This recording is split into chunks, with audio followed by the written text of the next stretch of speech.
Alright, I'm back for the challenge battle quests.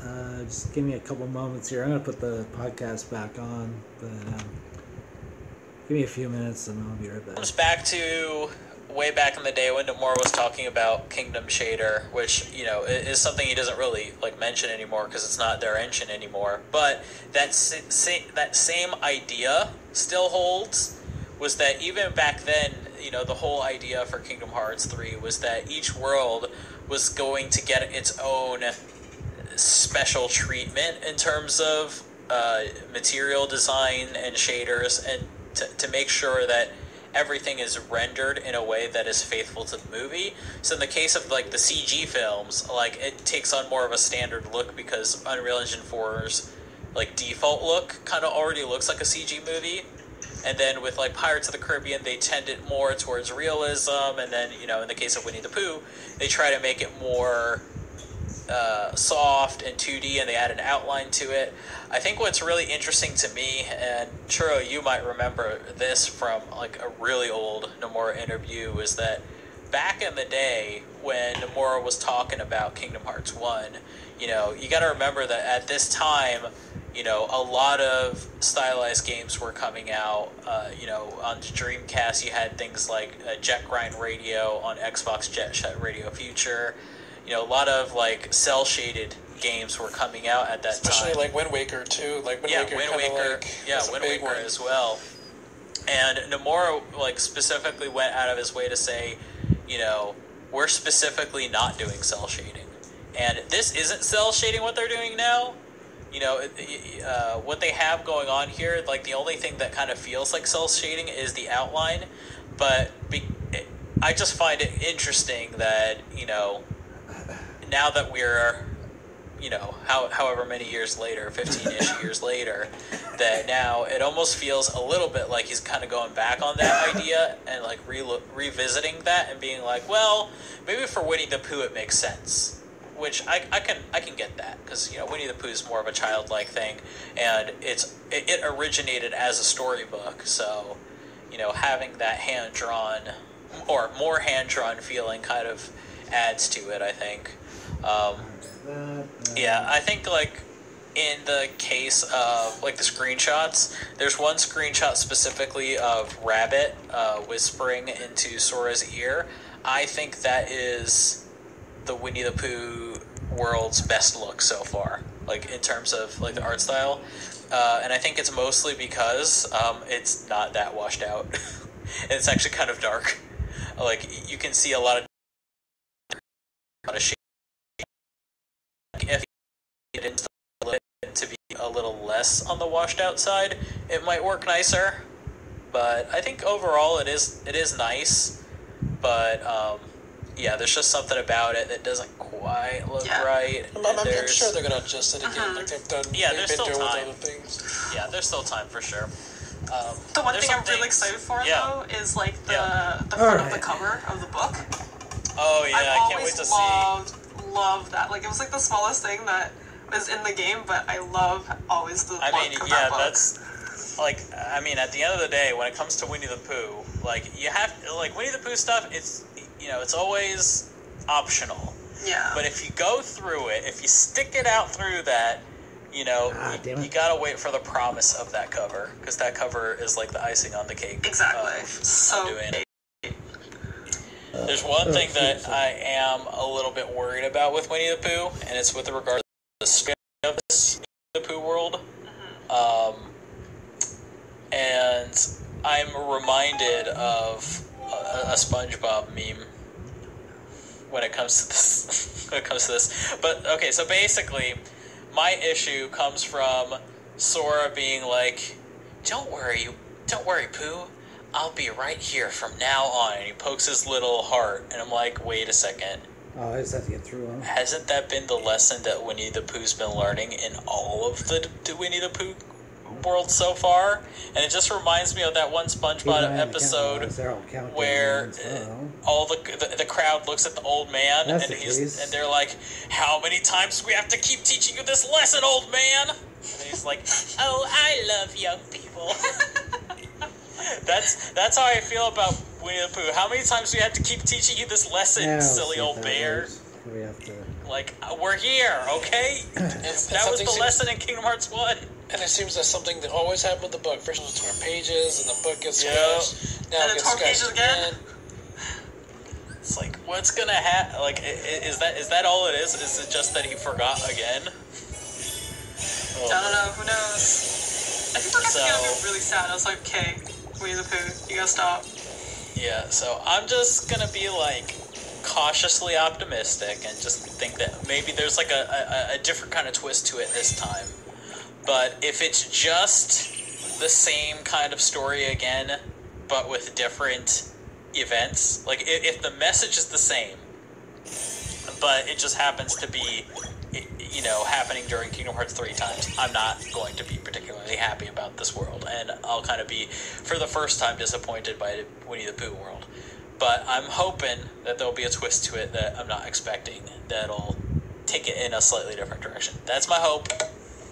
I have no reason to believe that it will or won't be different, but that's just what I'm thinking about. Moving on from there, I guess like the next biggest thing, at least for me, was that Master Xehanort's new English voice has finally been revealed. I wanted to know what you guys thought of it. It's weird at first, but yeah, it's gonna weird. grow on you after. Yeah, for sure. You hear like more from his lines. Yeah, I'm with you there. That's kind of my take on it so far. The first time I heard it, I cringed. After watching it a couple of times, I'm like, all right, it's kind of growing on me. I could see how this could work. I mean, it's just the fact that there's nobody that's gonna pull off a voice as, you know, scathing as Leonard Nimoy's. You know, everybody's gonna have to accept that, no matter. Yeah, there's nothing really that they can do.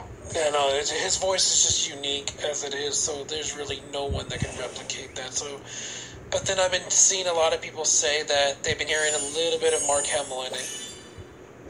Oh, I don't think it's him, but well, we'll have to see how it goes.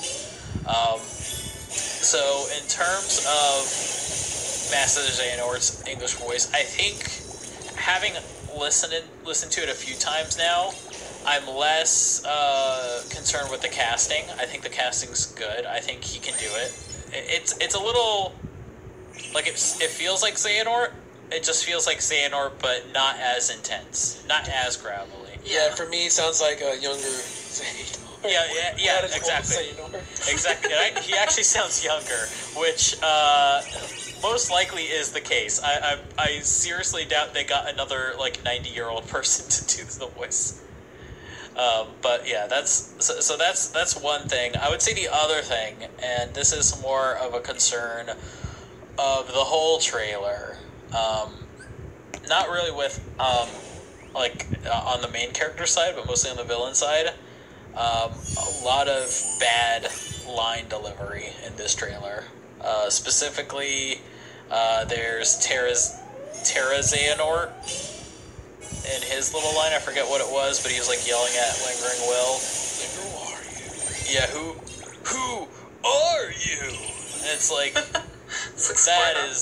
that's really a weird way to deliver that line. I also felt Master Xehanort's line at the end also had that problem, and I think that would be my only criticism. That's my only real criticism that I took away of Xehanort's performance, was not the casting, it was the performance of the line. Like, the voice is good, he sounds like he is probably, you know, a good actor, and I'm sure he's like probably a prominent voice actor, but I think it's more like the direction has not been the strongest, and that's kind of been an issue with Kingdom Hearts since Kingdom Hearts 2. So, and then also watching the Japanese version of the trailer, where at least it sounds good to me. It's just like, dang, why can't we get like better voice direction in Kingdom Hearts these days? What's the problem? Or I mean, it's not even just Kingdom Hearts. Like, even like the Final Fantasy 15 English version had some spottiness in it. Like, there's some definitely high points, a lot of good points. I think my main issue is not that it's generally bad, it's that it's really inconsistent. Like, there's some stuff that's good and some stuff that's not so good. Like, is it just not possible to do dubs well? Like, is that, are you always, like, if you do a dub, are there always going to be just parts that are weird and feel unnatural? Is it just impossible to avoid? If so, why was it that Kingdom Hearts 1, why was that game's voice direction so on point? Why was the translation of that so good? Why isn't it like that anymore? Like, I get, like, there's only so much you can do with the writing of this game, and, like, it's gotten a lot more complicated, and I'm sure a lot of the actors don't really know about the Kingdom Hearts story, so maybe when it comes out of their mouth, when they say these things, they don't really believe it, or they don't really get it, so they're just, like, reading the lines. I don't know where it's coming from. I'm just saying, like, a lot of the deliveries in this thing come off really unnatural. That's just my overall criticism of the English voice acting so far. And it could be an acting thing, it could be a direction thing, it could be hey, this is dubs are weird, and it could be a writing thing. It could be a lot of things that is giving me this awkward feeling. But I don't know, that's just my concern. How do you guys feel about just the English voice acting of this game in general so far? Does it come off as awkward to you? Do you think it's fine? Do you see nothing wrong with it? I mean, I think it's like, I think the way they cut part of the trailer on certain lines. That's another big part is, yeah. Audio editing of these trailers is abysmal. It is terrible, and I think it's because of probably some contract they have with Utada. Is anytime they play her music in a trailer, they cannot have sound effects as well. They can only put voice acting over it, and it sounds god awful. Especially in a scene, we'll talk about it later, but a scene with from Pirates of the Caribbean of Jack and Davy Jones fighting. That line sounds horrible in this trailer. It would have but with proper sound effects and like the sound of the wind and sound of the waves and proper echo and like proper noise balance and sound design, with all of that, it would have sounded perfect. Like, the actual lines were fine. It was how this trailer was edited, and I think it's edited this way out of necessity because in their, most likely in their contract with Utada, they're probably, forced to not include that much sound in it, right? Yeah, just to they can only do voices over it, not sound effects, and it sounds awful. And I don't know, some people are acting like this is the first time that they've done this. No, they've been doing this at least since Kingdom Hearts Dream Drop Distance. At least since then. It might have been earlier. I'd have to go back and actually look, but there's just something about the way these lines sound that they just do not work over this music, and they need rescuing with sound effects. I mean, it's only going to get worse as this goes on, especially if they keep putting in, don't think twice. Oh yeah, and then face my fears. Yeah, pretty much. I mean, for the voice acting, the most part, it's fine, but without the proper sound effects and everything, it only makes it sound bad. It's hard to judge.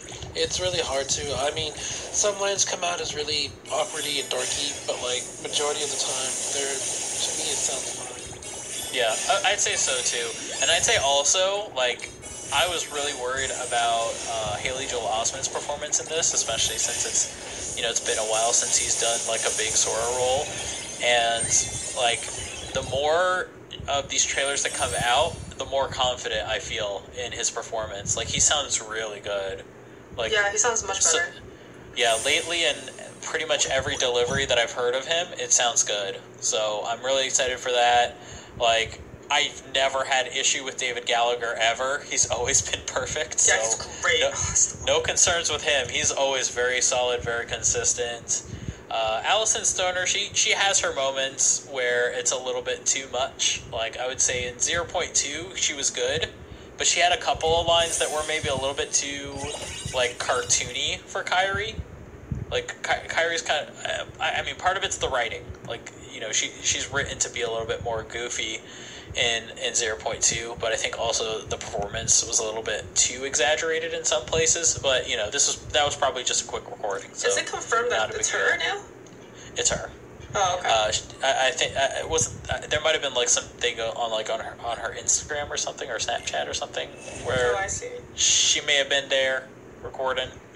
It's her. So for me personally, I'm fine with it. I kind of prefer her. I think she sounds more like Kingdom Hearts 1 Kairi to me than Hayden Panettiere did. So just an unfortunate situation, but I think, you know, in terms of like, you know, in terms of being a replacement, I think you couldn't ask for a better one than Allison Stoner. She's awesome. Oh shit! Alright, it's time. Let's talk about Hayner's super kick. Oh my god, I can't believe this got. I love it and I hate it. I love it and I hate it. It's the best and worst thing ever. Yeah. Hey, loser! Like, honestly, I didn't think the Twilight Town kids were gonna get this much attention at all. Like, that's great. Yeah, like they were kind of an afterthought. Yeah. But yet here it's like we haven't even played the game, and already they're becoming like the meme, you know, of Kingdom Hearts. Yeah, they're definitely the meme squad. Yeah, they're the meme squad. I just can't believe he's doing the super kick against the final boss from Kingdom Hearts 1. Yeah. Like, put that into context. It's just like, what is going on in this game? I don't get it. Well, remember, Axel made Hayner look like a chump in Kingdom Hearts 2. So, yeah. You know, you try to make sure it doesn't happen again. I know. Hayner, you don't know who you kicking. Honey medals are not like I just want to, like, know what was the thought process behind that scene. Just were they just in like a meeting and Nomura's like, we need some more Disney style comedy in our game. It's a little much. Like, oh hey, let's make Hayner try to kick, you know, Xehanor's Heartless. You know what they say? Kick me once, kick me twice, kick me 3 times. Kudasai. Stop it. I hate you so much. You nailed that one. I just think about that. That's what I want his response to be. Oh my god. I'm sorry. The one that got me the most with that meme was when they put him in the Mulan. Like, oh yeah. I was like, that's amazing. My favorite was the selfie one, where Sora's doing the selfie thing, and also you see Hayner coming right behind her. The one I just sent you guys earlier before the show, that was fun. I love that one. Oh my god. Alright, I'm just saying, like, they have to make a Hayner super kick medal in Union Cross, and it's gotta be like the most powerful broken medal ever. Like, I need a Hayner super kick medal in Union Cross, please. Please and thank you, Square Enix. So, moving on from there, let's get into stuff I would consider quite spoilery, but anyway, they showed this crazy reflective Cloudland featuring Chirithy and Sora clones, and Sora's like talking to Chirithy and being like, don't worry, I'll be your friend, and then Chirithy's like, what? That's Chirithy's performance. Yeah, thanks for screaming that, by the way. Yeah. Also, he was saying that he'll come visit Chirithy because they're close now. Totally not gonna survive this one. It's just so funny because you know how Sora's Sky in Japanese, and he's in the Sky Place. He's in Skyland, so maybe he's within himself. He could be, he could be within himself. And then, so there's like really interesting, like weird, trippy gameplay that they're showing there. Moving on further to more spoilery stuff. A big spoilery scene featuring many heartless, nobody, and unversed in a massive battle featuring Sora, Donald, Goofy, Riku, Mickey, and Kairi. Oh, and Axel.